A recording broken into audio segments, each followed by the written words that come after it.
Un anillo para gobernarlos a todos, un anillo para encontrarlos, un anillo para traerlos a todos y atarlos a las tinieblas. Esta frase es la frase que aparece en la cara interna del anillo de la famosa trilogía del Señor de los Anillos. Y desde mi punto de vista tiene mucho que ver con el título del vídeo, de por qué sería conveniente cerrar o desmantelar la OMS.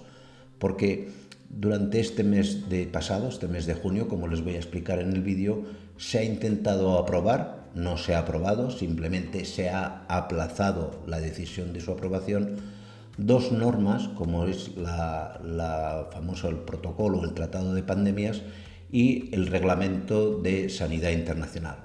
Les voy a explicar en qué consiste y verán ustedes, porque creo que la conclusión no puede ser más que una, de que la OMS con esto pasa de ser un organismo que teóricamente nació para asesorar a veterinarios, a médicos, farmacéuticos, enfermeros, para asesorar a todo el mundo que tiene que ver con la salud, a convertirse en un órgano de control global.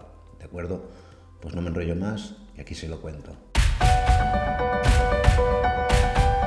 Miren, antes de empezar, y esto para mí es muy importante porque creo que hay que nombrar a la fuente, la inspiración para hacer este vídeo viene de 4 artículos periodísticos del diario 16, titulados los 4 exactamente igual. Desmantelar a la OMS.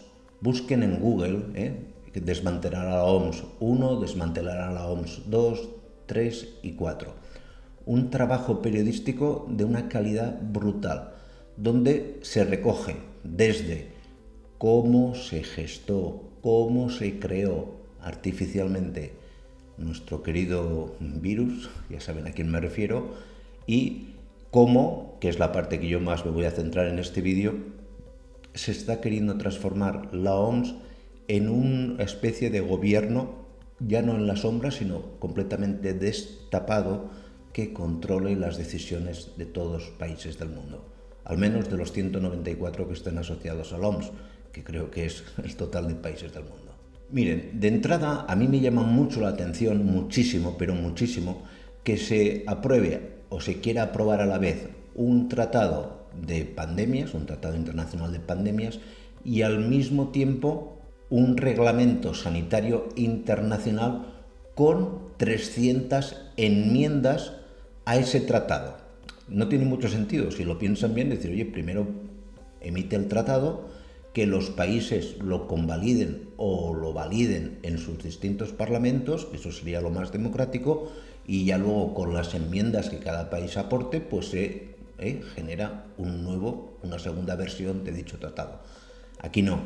Aquí por una parte se ha hecho un tratado que es todo palabras muy bonitas, todo palabras ole, de maravilla, que dices, oye, ¿cómo vas a estar en contra de esto? Pero la segunda parte, las 300 normas que acompañan en el reglamento, pues en la práctica se parecen mucho, de verdad créanme, a las normas que la Alemania nazi hizo con los judíos cuando los confinó en guetos, que vino a decir, poco más o menos, que los confinaba en guetos porque los judíos eran transmisores de múltiples enfermedades para el resto de los alemanes de raza aria. Evidentemente algo falso. Pues créanme que esto va mucho por ahí. De entrada, y para empezar, llama mucho la atención de este tratado de pandemias su artículo 2. En el artículo 2 se diferencia el tiempo en el cual vivimos todos, en dos segmentos: los periodos de pandemia y los periodos interpandemia, teóricamente periodos en los cuales no hay una pandemia. Para los dos, este tratado de pandemias nos obliga a cumplir, caso de que se apruebe, como todo parece indicar que así va a ser, aunque no ahora, se han dado un plazo de reflexión de un año. Reflexión no, pasa que estábamos en elecciones en Europa, ahora vienen en Estados Unidos y no es momento de meterse mucho jaleo con esto, pero esto se aprobará, ya les digo yo, sí o sí. Pues como les digo, ya simplemente en el artículo 2 se definen estos dos periodos. Uno, como técnico de salud, pues dices, oye, vale, en las pandemias es lógico que puedas darnos una serie de recomendaciones, pero en los espacios interpandemias, una de las cosas más peligrosas que este tratado promulga es que al dividir el periodo en el cual vivimos todos los humanos en periodo de pandemia o periodo de interpandemia, al mismo tiempo hace o le da al director general de la OMS poder para declarar en ese periodo donde no hay pandemia riesgo potencial de pandemia.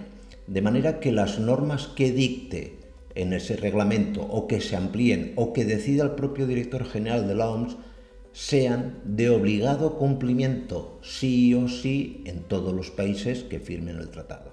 En este ámbito se incluyen también las emergencias climáticas, es decir, prácticamente la OMS, como se dice por ejemplo en los artículos, me pongo la máquina de leer, 1, 12, 17, 42, 48, 49 y 50, puede dictar normas de obligado cumplimiento en lo referente pues, a alarmas climáticas que ellos decidan que existan, alarmas sanitarias como la que últimamente se nos quiere introducir con la gripe aviar, que no digo yo que no haya gripe aviar, pero digo, como ya les he contado en un vídeo que les pongo al final de este, que los datos no me los acabo de creer y me parecen ultra exagerados, no correspondientes a la realidad. E incluso muchos datos que se han dado por buenos, como con esto de la gripe aviar, luego han resultado falsos, como el fallecimiento de una persona en México asociado a un caso de gripe aviar que luego se demostró que era completamente falso, dicho por las propias autoridades sanitarias. En ese vídeo se lo explico con más detalle. Se obliga también en este tratado a que cada uno de los países firmantes, se va prácticamente en la práctica a obligar que firmen todos y cada uno de ellos tendrán que crear en sus países como una especie de ministerio o de dirección general, llámenlo como quieran, denominado Autoridad Nacional para el RSI, el Reglamento Sanitario Internacional, es decir, un órgano dependiente directamente de la OMS que aplique, que exija la aplicación a cada uno de los gobiernos de las normas que desde la Dirección General de la OMS se dicten. Claro, esto a uno le genera un problema, y es que si la OMS fuese como en un principio era, pues una entidad internacional que yo creo que debe existir, pero no como se está planteando ahora, donde pues todos aportasen lo suyo.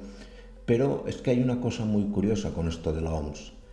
En el periodo 21-22, no están publicados todavía los datos 23-24, el 88%, fíjense lo que les voy a decir, el 88% de los fondos económicos que financian a la OMS son de las siguientes aportaciones. Alucinen. El mayor donante privado es la Fundación Bill y Melinda Gates, con 592 millones de dólares, seguido por Gavi, una asociación también gestionada, coordinada por el señor Gates, que aporta 413 millones de dólares. Y luego están las aportaciones de otras asociaciones, especialmente farmacéuticas. Concretamente destacan los laboratorios GlaxoSmithKline, Roche, Sanofi, Sequipur y Novartis. Evidentemente Pfizer también, no se vayan a pensar que Pfizer se va. Con lo cual, si uno ve que una asociación, llámese OMS, que teóricamente era pública y abierta, es financiada por esta serie de asociaciones, se dan circunstancias como la que ocurrió por la denuncia de un alto directivo de la OMS, el señor Germán Velázquez, que denunció reuniones secretas entre directivos de la OMS nombrados por estos laboratorios que les he comentado anteriormente y los propios laboratorios. Dio la casualidad de que aquí en España, cuando Radio Televisión Española era pues una empresa que más o menos informaba relativamente bien, se hizo un programa, Documentos TV, hablando de este tipo de reuniones. Curiosamente, este programa ha desaparecido de los fondos de Radio Televisión Española. No se puede acceder a él. No sé si lo han destruido o simplemente lo han capado, pero no se puede consultar. Algo francamente curioso y anecdótico, ¿no creen? siguiendo con el reglamento que va acompañando a este tratado de pandemias, en sus artículos 1, 15, 16, 17, 18, 23, 24, 42 y 49, se dice lo siguiente, que la OMS tendrá el poder de ordenar, por ejemplo, a España, adoptar confinamientos, restricciones de viajes, exámenes médicos forzosos y vacunas obligatorias, así como aislamientos y cuarentenas. Esto es una negación total a la independencia de un país. Total, ya no podremos decidir sobre nuestra propia salud. Alguien en Nueva York, por ejemplo, o vaya usted a saber dónde, o en Suiza, con el señor Soros o su hijo o quien sea, decida sobre si, por ejemplo, España tiene que cerrar sus fronteras, si nos tenemos que volver a encerrar en casa y demás. Además, y seguimos, en el mismo tratado se exonera de cualquier responsabilidad civil de indemnización por los daños causados por las vacunas. Esto es un tema muy peleagudo, porque aquí en España, por ejemplo, se ha llegado a decir, lo dijo públicamente la ministra de Sanidad, que la obligatoriedad de la vacunación nunca existió, que no fue obligatorio. ¿Por qué dijo esto?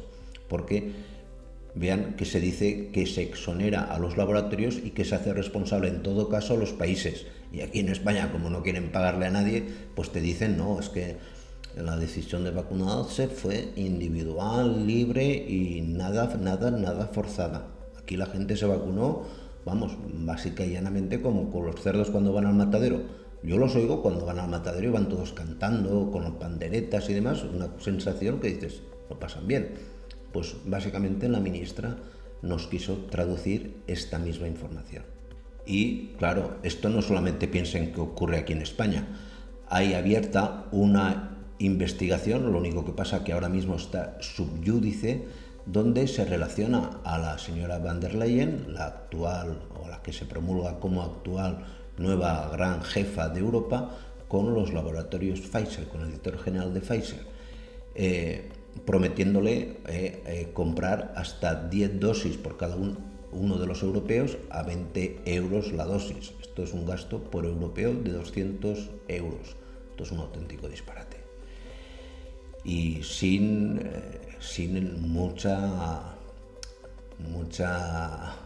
mucho apoyo, vamos a llamarlo así, científico. Estas son cosas que se llevan muy de espaldas. De hecho, se llevan incluso a espaldas de los propios parlamentarios, porque tengan que saber ustedes que cuando la Unión Europea hizo público los contratos con las farmacéuticas, pasó al Parlamento, a los diferentes eurodiputados, los documentos, la gran mayor parte de ellos subrayados en negro. Es decir, uno cuando los veía decía, joder, pues esta gente no sé cómo se habrá informado. Con lo cual, pues esto ya incluso supera a gente que teóricamente debería estar ahí para fiscalizar e informarnos a los ciudadanos. Además, y por si todo esto fuese poco, en este tratado también se recoge que la OMS pueda tener acceso al control de la información, a vetar información como la que yo ahora mismo les estoy dando a ustedes. Una vez se apruebe ese tratado, pues, por ejemplo, aquí en Europa se está poniendo ya en marcha la Ley Europea de Servicios Digitales, que aquí en España se ha reinterpretado como una ley que permite directamente a Presidencia del Gobierno cerrar a su libre antojo cualquier medio de comunicación que no le sea favorable. Y no solamente eso, de poder cerrarlo, sino que, como en muchas ocasiones esto en determinados medios, esos tabloides fascistas que hay tanto por ahí, pues no se puede hacer porque tienen mucha repercusión, lo que se hace es vetarles acceso que por ley está reconocido a la financiación pública en función de sus audiencias. Un periódico digital, cuando el gobierno tiene un presupuesto de publicidad que lo tiene que repartir y lo reparte en función de las audiencias. Oiga, pues el periódico A lo ven 1 millón, o lo leen 1 millón, y el periódico B lo leen 10 millones. Pues hay que darle 10 veces más financiación a ese periódico. Pero claro, con esta reinterpretación aquí en España, pues se dice que no, que este de 10 millones, pues resulta que es muy fascista y no se lo puede dar, ¿vale? No se puede dar. Y claro, obligan a las plataformas, porque hay una obligación con esta ley también, de vetar, capar o desmonetizar vídeos como por ejemplo este. No saben que a mí me da exactamente igual que me lo desmoneticen. Yo no vivo de YouTube. Yo empecé en YouTube hace 3 años, soy veterinario y doctor en microbiología y me gano muy bien la vida. Hago esto porque me gusta, me distrae y me permite desahogarme, que también es importante. Y por último, pues la OMS también obliga a los países a crear un servicio o un protocolo de recogida de posibles patógenos a nivel campo, a nivel rural. Aquí en España ya automáticamente se dice, señor, sí señor, y se cumple esta recomendación o esta orden, más que recomendación, y ya se ha creado o se está a punto de crear un biolaboratorio, lo ha anunciado así la ministra de Ciencia e Innovación, para estudiar los nuevos patógenos. Yo, si quieren, les anticipo cuáles son los nuevos patógenos. Todos los asociados a, por ejemplo, la suciedad del monte, por ejemplo, la hiperprolificidad de garrapatas, asociado a un deficiente control de especies salvajes. Pero esto, como no se puede decir, pues no se dice. Con todo y esto es simplemente un vídeo. Para mí es como si fuese una introducción.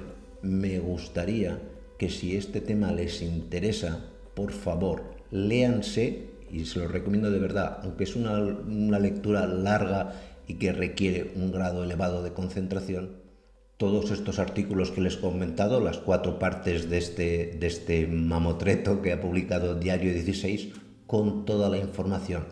Artículos que todos empiezan con el título de Desmantelar la OMS. Desmantelar la OMS 1, 2, 3 y 4.